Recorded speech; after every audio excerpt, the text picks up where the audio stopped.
Good morning, Star Wars fans and collectors alike. I hope you're all doing well. It is Saturday morning and I've just woken up from about a 9-hour sleep, so I'm feeling a lot better today. I did do this review last night, but I decided to delete the video because I was so tired and I just wasn't on the ball, so I've decided to delete it and do it again. So apologies to those who did spend their time watching that, and if anyone commented, I'm not sure, I didn't get to see it. I just got rid of it because I watched it and then I wasn't happy with it, so decided to get rid of it and do it again.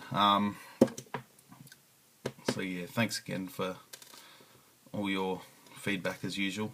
I didn't get to see if anyone did comment on or not, so if you did, thanks a lot. Yeah, I just really wasn't happy with the quality of the video and I just really was not in the mood last night. I was just that exhausted from a busy Friday at work. But it's Saturday now and like I said, I've had about 9 hours sleep. So I'm bright and chirpy, I've had my morning coffee and my breakfast, and I'm ready to go again. The figure I will be reviewing for the second time is Sirch. Hopefully I can get this one right. Not that I don't think I did anything wrong, but I just was not happy. I was just tired and a bit flat, and you get the gist. This is of course Sirch from the Attack of the Clones Wave 6 of the Vintage Collection. Pretty nice picture there. It was of course released in 2002. And I have some blue tack on there.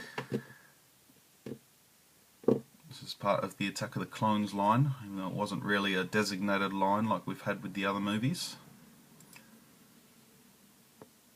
It's a very action pose centric kind of line where they're all sort of pre-posed, much like this Luminara figure here. It's very pre-posed and you can't really do a lot with the figure.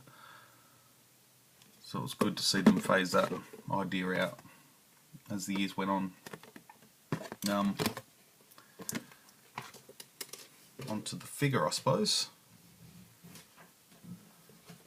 This is Sirch, Jedi Knight.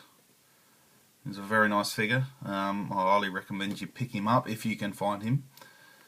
Wave 6 has just been released here in Australia, so I was able to pick him up earlier on in the week with some found money. If you all seen my recent haul video, you see what I was able to pick up, and this was one of them. There's one little flaw with this figure I have, and that is the Jedi robe. As you can see, it is quite frayed along the edges. I think that's intentional, but I'm not sure. I just not really into the whole frayed look. I just feel as though, had you been at battle for a couple of years and had been wearing this through numerous battles, I'd expect it to have gotten worn and frayed over amount of time. But like it is depicted on the card, it is quite smooth on the edges, like any other Jedi robe, and hasn't seen a lot of action. Had it seen the action and gotten this frayed look, it should have some weathering and dirt stuff, much like Yoda's robe that we saw on the Vintage Collection Yoda figure, where it was a little bit dirty and appeared a little bit gritty. But overall it is a really nice fabric, as you can probably see. It's almost like a real Hesher sort of feel to it. Obviously a little bit smaller. Yeah, cotton's a little bit lighter, but it is a nice, it's a rougher texture to what we have had with previous Jedi robes. It's pretty nice. It does come with his lightsaber hilt, which does attach to his belt by means of peg hole. If I can get it in.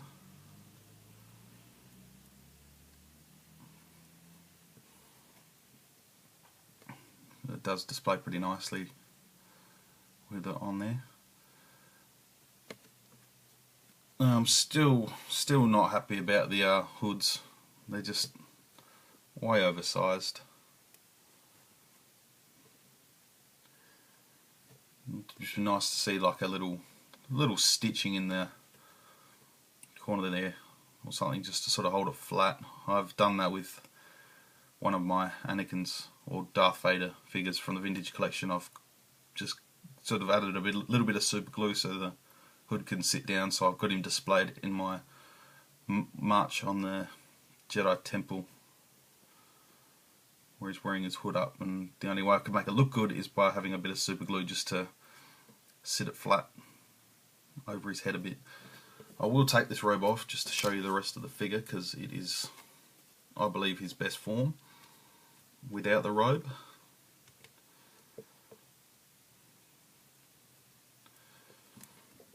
And he does look quite cool. And I really do like my Jedi figures. And it's always good to see different aliens. There are a lot more I'd like to pick up we've seen in recent years, like Roron Korob and can't think of his name. Ugh, a brain melt. Can't think of what his name is. The Laksivraki Jedi. Volvith Mon, that's his name.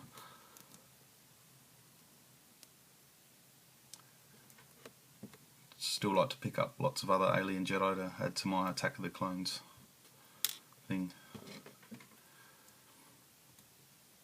Way of articulation, he does a ball jointed head, shoulders, elbows, swivels at the wrist, swivels at the waist, hips, ball hinge knees and ankles. So you can get him in some really wicked poses. And one thing I do like is the way he can hold his lightsaber quite easily with two hands. As I find that to be a slight problem with some of them. Well, they can do it, but they tend to hold it at an angle, whereas this guy can hold it quite easily, right up straight, in a nice defensive stance. This head sculpt is absolutely fantastic, as you can see the scales. It's not really going to focus in a lot more, but I think you should be able to get the gist of that. It's absolutely fantastically done, along with the rest of the robes, and the texture in the robes is particularly cool. It does have the soft goods. Woo-oo! NIKTO bum! Yeah, I won't go any further with that. So I hope you've enjoyed a look at this video for the second time. I apologise for my last effort, it wasn't that great. So hopefully this one's come off a little bit better, as I'm a little bit more alert now.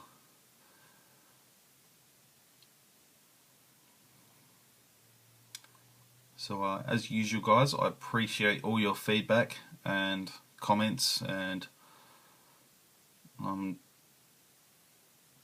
yeah, all my subscribers, I really appreciate all your input and feedback and stuff like that. So I will leave today by saying thank you for watching, and I'll see you very soon for another video, maybe even after this, I don't know, I might do another one. Just throw it out there, just something to do. So until then guys, may the Force be with you. Thanks for watching. Bye.